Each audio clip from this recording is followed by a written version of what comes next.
Welcome back to MCU Park here in Brooklyn, New York. Ironbirds in town for just a brief two-game series here against the Brooklyn Cyclones. I'm Tim Murray back on the Ironbirds Radio Network, and I'm joined by infielder/pitcher now in Tommy Winegardner. And Tommy, we'll start with that. Last night you come in the ninth inning. It's an 8-2 game. The Ironbirds trailing by 6 runs. What was just your thought process coming in, your first professional appearance atop the hill?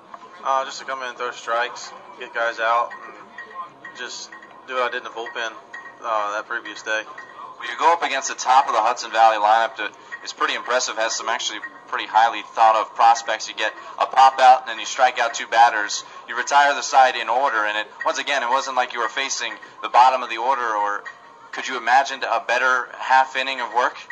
Not really. I was just coming out there trying to throw strikes and get guys hit the ball and let my defense take over, but didn't really need to. How much convincing did you have to do? Did you have to convince the coaching staff here to give you an opportunity to get atop the hill?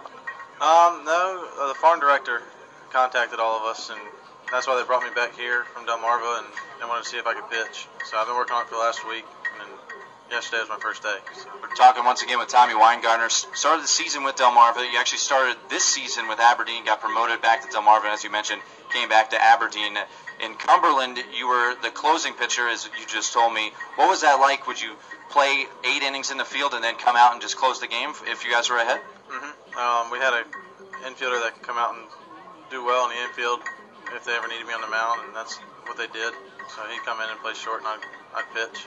When you signed your professional contract with the Orioles, what were the stipulations? Was there ever talk about you maybe becoming a pitcher, or is it when you signed that contract last year with the Orioles, was it you're going to be strictly an infielder? They signed me just strictly as a shortstop, and I never mentioned anything about pitching until this year. Once again, we're talking with Tommy Winegardner. And Tommy, let's talk about your infield. You play a little second and short, and you kind of have seen, I guess, a little bit like a utility player for the organization. What is your position of choice, and is it? And tell us a little bit about changing maybe from short to second. When you started the year here in Aberdeen, you were a shortstop, and now since you came back, you've been playing second base.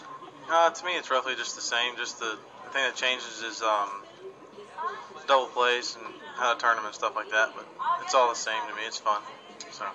Once again, we're talking with Tommy Winegardner, and Tommy, you're a switch hitter. At what point in your lifetime did you start batting from both sides of the plate, or was it kind of just ingrained in you that you always were going to hit from both sides? No, I started switch hitting when I was about 11 or 12, just playing with it in the cage. And then my first ever game I actually switch hit it in was my first high school game. Were you originally a lefty? Right-handed hitter. So you went from the right to the left. I've tried to hit from the other side of the plate, and I look like the most awkward person in the entire world. How originally, the first time you were messing around with it, did it feel relatively comfortable, or did it take some years to get used to? That took a little bit of time to get used to. Definitely once you start seeing live pitching with it, it gets a little bit tougher.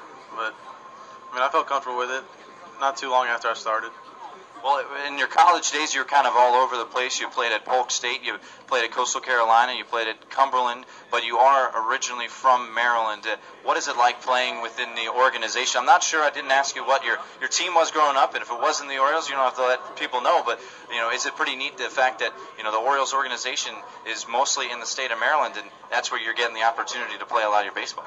Growing up, I was an Orioles fan ever since I was a little kid, and then being able to get picked from the Orioles last year was definitely a humbling experience.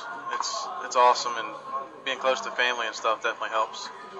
So what was your dream? Obviously, you're an infielder on the roster. Now you're getting these couple innings, and you had some success.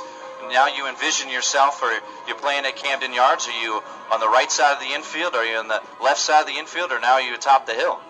To me, it doesn't really matter. I just want to pursue my dream and play. So now that you've had the opportunity on the hill, is it now ingrained in your mind? That was pretty fun last night. Maybe we can kind of keep doing that. Yeah, whenever they need me and stuff, and definitely I've been working at it, and I wouldn't want to work at it to not do it. So. Well, Tommy, appreciate your time. Very impressive evening last night. I'm sure you'll be back in the field very soon, not pitching, so it'll be different, and we appreciate your time, as always. Thank you. That's Tommy Winegardner, infielder/pitcher for the Ironbirds, and we're back after this on the Ironbirds Radio Network.